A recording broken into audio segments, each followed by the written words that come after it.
नमस्कार। बहुत बहुत स्वागत है आपका हमारे इस खास वैज्ञानिक सत्र में। मैं हूं आपका होस्ट डॉक्टर राजा बाबू और आप देख रहे हैं doctor Raja Babu life studio. दोस्तों, इसी तरह आप प्यार देते रहिए, हमारे साथ बने रहिए और बहुत ही रोचक जानकारियां आसान शब्दों में आप हमसे प्राप्त करते रहें। अच्छा लगेगा मुझे भी, आपको भी। और मैं रिक्वेस्ट करूंगा आपसे, आग्रह करूंगा आपसे कि आप इन चीज़ों को हो सके तो आप साझा करें। जो आवश्यक बच्चे हैं, जो कि ज्ञान प्राप्त करना चाहते हैं, चाहे किसी भी क्षेत्र के हो, और जो विज्ञान का अध्ययन कर रहे हैं उनके लिए। दोस्तों, मैं बार बार कहता हूँ, विज्ञान से जुड़िए, क्योंकि विज्ञान आपके जीवन का मार्गदर्शक है। विज्ञान विशिष्ट ज्ञान है, इससे आपकी जिंदगी अच्छी बनेगी, नो डाउट। तो दोस्तों, हम इस कड़ी में लगातार आपके साथ अभी चर्चा कर रहे हैं पिट्यूटरी ग्लैंड के बारे में, एंडोक्राइनोलॉजी अर्थात ग्लैंड संबंधी जानकारियों के बीच में। पिट्यूटरी ग्लैंड है, पीयूष ग्रंथि है, उससे जुड़ी हुई कुछ अव्यवस्था के बारे में, बीमारी के बारे में। तो दोस्तों, आज हम इसी कड़ी में आपसे चर्चा करने जा रहे हैं syndrome of inappropriate anti diuretic hormone secretion. दोस्तों, मैं आपसे गुजारिश करूंगा कि आप ये सत्र देखने से पहले आप हर हाल में मेरी शुरू की जानकारी जो पिट्यूटरी ग्लैंड से संबंधित है और जो हार्मोन संबंधित है, जिसमें एंटी डाययूरेटिक हार्मोन पर हमने चर्चा किया है, उसे जरूर देखें ताकि आप उसे समझ पाएंगे इसका क्या काम है, नहीं है, तब अव्यवस्था को समझ पाएंगे। एक बात बता दूं कि ये जो है सबसे पहले विवरण किया गया था, जिनके द्वारा विवेचना की गई थी, वह दो अलग जगहों पे, दो अलग संस्थाओं में सेपरेटली अलग अलग जगह विवेचना की गई थी, और वो थे विलियम स्वार्ट्ज साहब एंड फ्रेडरिक बार्टर साहब। और उन बार्टर साहब ने 1967 में इसकी चर्चा की है, जिस कारण इसे स्वार्ट्ज बार्टर सिंड्रोम के नाम से भी हम लोग जानते हैं। जी, स्वार्ट्ज बार्टर सिंड्रोम के बारे में भी इसे जानते हैं, तो इसी में हम चर्चा करेंगे। देखिए, ये क्या है ना, जब हमारा एंटी डाययूरेटिक हार्मोन का एक्सेस बहुत ज्यादा और अनसप्रेसेबल, जिससे कि वह रोका नहीं जा सके, उस तरीके से सप्रेश नहीं किया जा सकता है, ऐसे समय सेक्रेट होने लगता है, अनकंट्रोल सेक्रेशन होने लगता है, तो ऐसे केस में ये स्वार्ट्ज बार्टर सिंड्रोम होता है। चूंकि ये सिंड्रोम है, पिछली बार मैंने बताया था, सिंड्रोम जो होता है it is group of sine and symptoms, disease, काफी बीमारियों का एक गुच्छा समझिए जो हो जाता है, उसे, उस अवस्था को हम लोग सिंड्रोम कहते हैं। तो इसका सबसे पहले देखते हैं इसमें होता क्या है आखिर, फिर देखेंगे क्यों होता है, फिर क्या कर सकते हैं इसके बारे में। तो देखिए, ये जो है ना एंटी डाययूरेटिक हार्मोन, इसका जो लक्षण है कुछ इस प्रकार है कि जो हमारा गैस्ट्रो इंटेस्टाइनल ट्रैक है, जी, खाने की जो पाचन प्रणाली जो हमारी है, उसमें जो गड़बड़ी आती है, उसमें जो लक्षण आते हैं, ये है एनारेक्सिया अर्थात भूख की कमी, भूख के प्रति उदासीनता, नौशिया, उबकाई यानी कि अवस्था। ये दो गड़बड़ी हमारे जीआईटी में, गैस्ट्रोइंटेस्टाइनल ट्रैक्ट के तहत पाया जाता है। मस्कुलोस्केलेटल, मांसपेशियों में, और हमारा जो बोन है, जो हड्डियां हैं, वैसे अस्थियां तंत्र में देखेंगे तो हमारा मसल एक हो जाता है, पेन करता है, मांसपेशियों में ऐंठन रहता है, और पूरे क्या कह सकते हैं, जनरलाइज्ड मसल वीकनेस, सामान्य रूप से शरीर में आपकी कमजोरी आएगी, माने मांसपेशियों में कमजोरी लगेगी, आप चाह के भी नहीं उठा पाएंगे। इसके अलावा और गड़बड़ी होती है हमारे न्यूरोमस्कुलर, अर्थात न्यूरोमस्कुलर का मतलब होता है कि हमारे तंत्रिका तंत्र और मांसपेशियों में सम्मिलित रूप से जो सिस्टम है, उसमें गड़बड़ी आती है। तो उसमें पहला हो जाता है मायोक्लोनस। मायोक्लोनस में आपको लक्षण मिलेगा कि जिसे बोलते हैं brief involuntary irregular twitching of a muscle और मस्कुलर ग्रुप।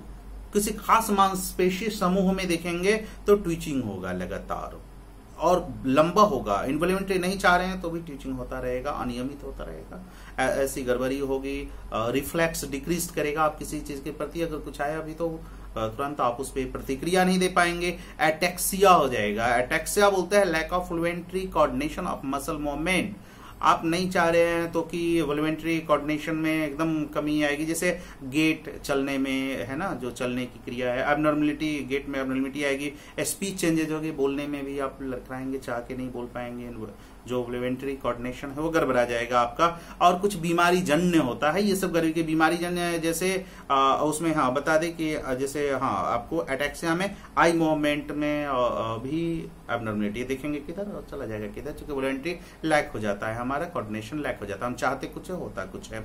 कुछ बीमारी जन्य रिफ्लेक्सेस भी इसमें पाए जाते हैं और ट्रेमर पाया जाता है जी। ट्रेमर जैसे देखेंगे कहते हैं एन इनवॉल्वेंटरी मसल कंट्रैक्शन, लगातार बिना चाहे हुए भी हाथ आपका हिलता रहेगा, बाहें हिलती रहेगी, आंखें आपकी हिलती रहेगी, है ना, उसमें कंट्रैक्शन होता रहेगा, सिकुड़ापन होता रहेगा, चेहरे पे देखेंगे होता रहेगा, है ना ये, और सिर में भी देखेंगे कुछ इस तरीके का होता रहेगा। वोकल फोल्ड है हमारा, उसमें भी, ट्रंक में भी, लेग्स में भी, इस सब जगह आपको ट्रेमर मिलेगा। ट्रेमर जी जो थरथराने की अवस्था इसको बोलते हैं, हाथ थरथराना, वो अवस्था मिल सकती है। स्टेरेक्सिस मिल सकता है। स्टेरेक्सिस को हम लोग डिफाइन करते हैं tremor of the hand when the wrist is extended like a bird flapping it's wing, जैसे बर्ड चलता है ना इस तरीके से आपको स्टेरेक्सिस मिल सकता है हैंड में, जब आप करेंगे तो हिलते हुए, जैसे बर्ड जाता है तो उस तरीके से आपको फैलाता है, उस तरीके से आपके हाथ में हो सकती है। और इसके अलावा आपके सांसों में भी गड़बड़ी मिलती है रेस्पिरेटरी सिस्टम में। इसमें जो मिलता है सहना स्ट्रोक्स रेस्पिरेशन जनरली मिलता है। अब नॉर्मल पैटर्न ऑफ ब्रीदिंग हो जाएगा, डीपर लंबा सांस लेंगे, कुछ जगह बहुत तेज लेने लगेंगे, है ना, कुछ समय रुक भी जाएगा, है ना, एपनिया, ब्रीदिंग एपनिया हो जाता है इसमें। न्यूरोलॉजिकल और भी कुछ गड़बड़ी मिल सकता है, जैसे डिसैर्दिया मिल सकता है। डिसैर्दिया को बोलते हैं मोटर स्पीच डिसऑर्डर, किसी शब्द को बोलने में बहुत दिक्कतें होने लगना, है ना, शब्द सही से नहीं बोल पाना, डिसैर्दिया है। लेथार्जी है, हमेशा जैसे क्या है कि टायर्डनेस, थका थका लगेगा, हमेशा कमजोरी लगेगी, है ना, एनर्जी की कमी लगेगी, शक्ति की कमी लगेगी कि नहीं शक्ति है नहीं, कंफ्यूजन लगता है, कंफ्यूजन अर्थात स्टेट ऑफ बीइंग अनक्लियर, क्या करे नहीं करे कुछ ये मिलता है। डेलिरियम की अवस्था मिलती है, एक्यूट कंफ्यूजनल स्टेट, थोड़ा देर क्या जैसे क्या करे, है ना, क्या हो गया, डिलीरियम हो जाएगा, चक्राना जिसको बोलते हैं ना, उस अवस्था में आप चले जाएंगे। सीजर आता है, झटका आता है। कोमा मिल सकता है आपको, कोमा में भी हो सकता है। कोमा को बोलते हैं deep state of prolonged unconsciousness fails to respond stimuli light sound. बहुत देर ऐसी अवस्था होती है कि हम न लाइट के प्रति पता है न किसी आवाज के प्रति पता है, डीप स्टेट है अनकॉन्शियसनेस का, उसको हम लोग कोमा कहते हैं, कोमा मिल सकता है। डेथ भी अंततः हो जाती है, इस बीमारी में हो जाता है। वो डेथ को जैसे cessation of all biological function that sustain a living organism, जो जिंदा रखने के लिए जितने भी बायोलॉजिकल क्रियाएं हैं, जो जैविक प्रक्रियाएं हैं, वो सब सीज हो जाता है। ये चूंकि ये ऐसी है एंटी डायरेटिक हार्मोन अगर इनअप्रोप्रिएट लगातार बढ़ रहा है तो इस केस में हमें ये गड़बड़ी मिल सकती है जी। तो अब इसका कारण क्या है, देखिए चूंकि ये सिंड्रोम है तो साफ है कि साइन एंड सिम्टम अगर बहुत ज्यादा था तो कॉज भी बहुत ज्यादा होगा। मेन कॉज तो हम समझ रहे हैं कि इनअप्रोप्रिएट बहुत ज्यादा एक्सेसिव सेक्रेशन हो रहा है, तो उसमें भी तो इसका क्यों होगा, वो एक्सेसिव सेक्रेशन क्यों होगा, उस पर अगर चर्चा करें एडीएच का, तो उसमें देखेंगे कि इन्फेक्शन है, जैसे जो सेंट्रल नर्वस सिस्टम से रिलेटेड इन्फेक्शन है, जैसे कि मेनिंजाइटिस है, इंसेफेलाइटिस है, ब्रेन एब्सेस है, घाव हो जाता है। रॉकी माउंटेन स्पॉटेड फीवर देखा जाता है, वो भी एक कारण है जो बैक्टीरियल डिजीज है। और टिक्स जो है एक्सोडीडा एरिकनॉइड ग्रुप का, वो जो स्प्रेड होता है उसमें भी होता है। एड्स होने की अवस्था में भी ये गड़बड़ी पाई जाती है। इसके साथ पेरिनेटल एस्फेक्सिया, जन्म के दौरान बहुत देर दम घुटना, तो इस अवस्था में भी देखेंगे कि जन्म से पहले जो जन्म के दौरान होता है उसमें भी आपको वो भी एक कारण है। देखेंगे कि मास ब्लीड, अगर कोई मास है या ब्लीडिंग हुआ है तो वो भी एक कारण है, उसमें उसका कारण ट्रामा हो सकता है, चोट हो सकती है। सबअर्कनॉइड हेमरेज ब्रेन के बीच हो सकता है। सबड्यूरल हेमेटोमा भी मिलने के केस में ऐसा होता है। कैवर्नस साइनस थ्रोम्बोसिस है अगर, तो वैसे केस में भी उसका ये भी एक कारण है जो कि इसका ज्यादा प्रोडक्शन कराता है। हाइड्रोसिफेलिस भी इसका एक कारण है। हाइड्रोसिफेलिस देखेंगे और जम जाता है, पानी जमा हो जाता है सिफेलिक रीजन में, तो वो हो जाता है। गुलेन-बेरे सिंड्रोम भी देखा गया है। गुलेन-बेरे सिंड्रोम में ये क्या है ना, इसमें रैपिड ऑनसेट मसल वीकनेस जैसे इस बीमारी में मिलता है, तुरंत मसल वीकनेस मिलेगा, इम्यून सिस्टम के डैमेज के कारण होता है। पेरिफेरल नर्वस सिस्टम पर भी आपको रैपिड ऑनसेट मसल वीकनेस खास करके मिलता है। एक्यूट पोर्फायरिया भी देखा जाता है। एक्यूट पोर्फायरिया क्या है ना, पोर्फारिन जो कि बिल्डअप होने लगता है उसमें एब्डोमिनल पेन देखेंगे, चेस्ट पेन देखेंगे, पेट में दर्द देखेंगे, छाती में दर्द देखेंगे, उल्टी आएगी, वोमिटिंग आएगी, कंफ्यूजन जो मैंने बताया वो हो सकता है, कॉन्स्टिपेशन है, फीवर है, कब्ज है, फीवर है, अक्सर high BP, tachycardia, heart rhythm बहुत तेज मिलेगा, ऐसा भी केसेस आपको वो भी एक कारण है, यानी कि एक्यूट पोर्फायरिया भी एक कारण है, उसमें भी ये सेक्रेशन बढ़ता है। साथ में आप मल्टीपल सिस्टम में ट्रॉफी देखेंगे, जो पार्किंसनिज्म होता है, वो भी आपको वो भी एक कारण है। मल्टीपल स्क्लेरोसिस है, स्क्लेरोसिस जो होता है ना कि उसमें डीमाइलिनेटिंग डिजीज है, जो नर्व में देखेंगे, नर्व सेल जो है उसके ऊपर जो इंसुलेटिंग कवर होता है वो डैमेज होने लगता है, माइलिन शीथ कवर डैमेज होने लगता है, तो वो भी जो है फिजिकल, मेंटल और साइकेट्रिक प्रॉब्लम कॉज करता है, तो वो भी एक बीमारी है। मल्टीपल स्क्लेरोसिस अगर मिला है तो वैसे केस में भी एडीएच इनअप्रोप्रिएट होने का चांसेस रहता है। कैंसर सबसे बड़ा कारण है, कैंसर हो गया तो कार्सिनोमा ऑफ लंग्स, फेफड़े का कैंसर है, गैस्ट्रोइंटेस्टाइन ट्रैक्ट मुंह में हो गया, हाथ में हो गई तो भी ये कारण है। जेनाइटी यूरिनरी जो गोनाड्स में हो गए है ना, यौनांग में हो गए तो भी गड़बड़ी है। लिम्फोमा में सार्कोमा जो एडविंग सार्कोमा है, इस सब में भी आपको ये भी एक कारण है। साथ ही कुछ दवाएं हैं जैसे कि आपको बता दी, क्लोरप्रामाइड, क्लोफिबेरेट, फेनोथायजाइन, आइफोसामाइड है ना, आइसोप्रोमाइड है, साइक्लोफॉस्फामाइड है, ऑक्साकार्बोजेपिन है, वाल्पेरिक एसिड है, एंटी डिप्रेसेंट कुछ लोग यूज करते हैं, वो भी एक कारण है। 3,4 MDM में आप इसके लिए मेरा फार्माकोलॉजिकल सेक्शन देखेंगे, वहां आपको क्लियर हो जाएगा क्या है। ऑक्सीटोसिन जो है वो भी कारण है, विंक्रिस्टिन भी है, मॉर्फिन अगर यूज करते हैं ज्यादा, एमिट्रिप्टिलिन यूज करते हैं वो भी एक कारण है। साथ में एडीएच इनअप्रोप्रिएट सेक्रेशन का सबसे बड़ा कारण होता है कि इंडोरेंस एक्सरसाइज अगर कर रहे हैं, बहुत अगर इंडोरेंस एक्सरसाइज कर रहे हैं वो भी एक कारण। कभी कभी जनरल एनेस्थेसिया भी इसका एक कॉज है।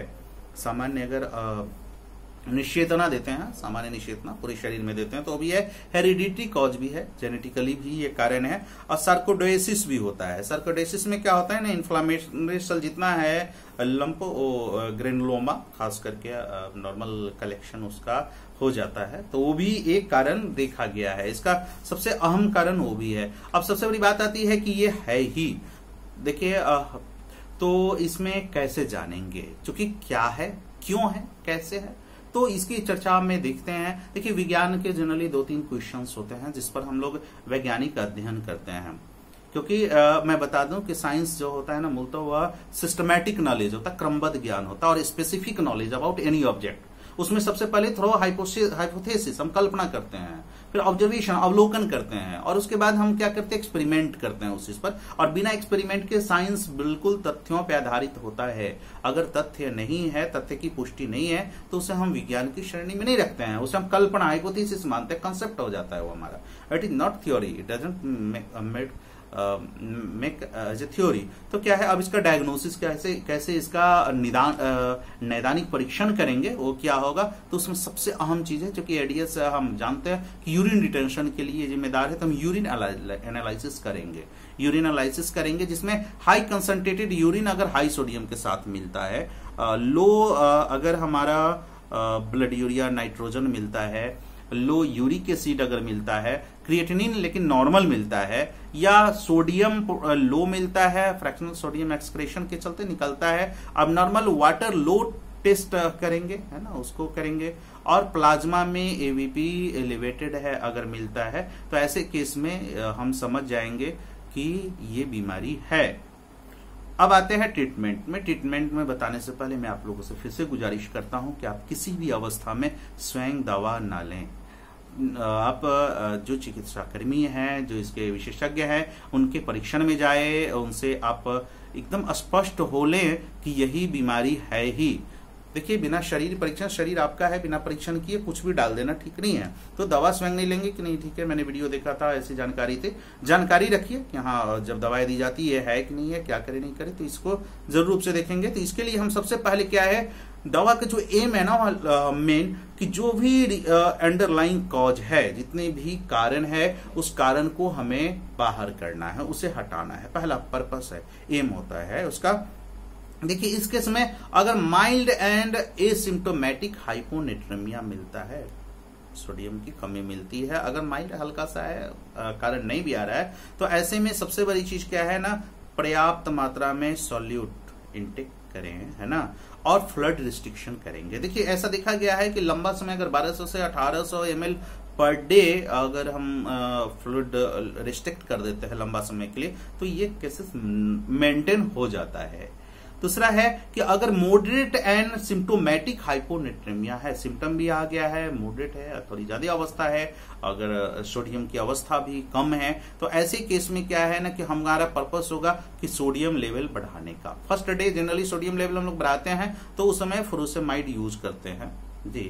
फ्यूरोसेमाइड फर्स्ट डे से स्टार्ट करना चाहिए, उसके बाद जो है चूंकि सामान्य तरीके से जैसे मैनेज करेंगे। अगर सीवियर हो गया है ना, हाइपरटोनिक सलाइन, उस केस में हमको चलाना होगा। सीवियर सिम्टम आ गया है, कुछ दवाएं हैं जिसको चलाते हैं, डेमेक्लोसाइक्लिन चलाते हैं। अगर फ्लूइड रिस्ट्रिक्शन संभव नहीं है, आदमी निर्भर नहीं है, फ्लूइड रिस्ट्रिक्शन करेंगे तो हो सकता है उसकी जान पे खतरे आएंगे, तो उस केस में डेमोक्लोसाइक्लिन चलाते हैं। ओरल यूरिया देते हैं, मुंह से इंजेक्शन कराते हैं। वो यूरिया इसलिए देते हैं कि वो माइलिनोसिस और ब्रेन डैमेज नहीं होने देगा।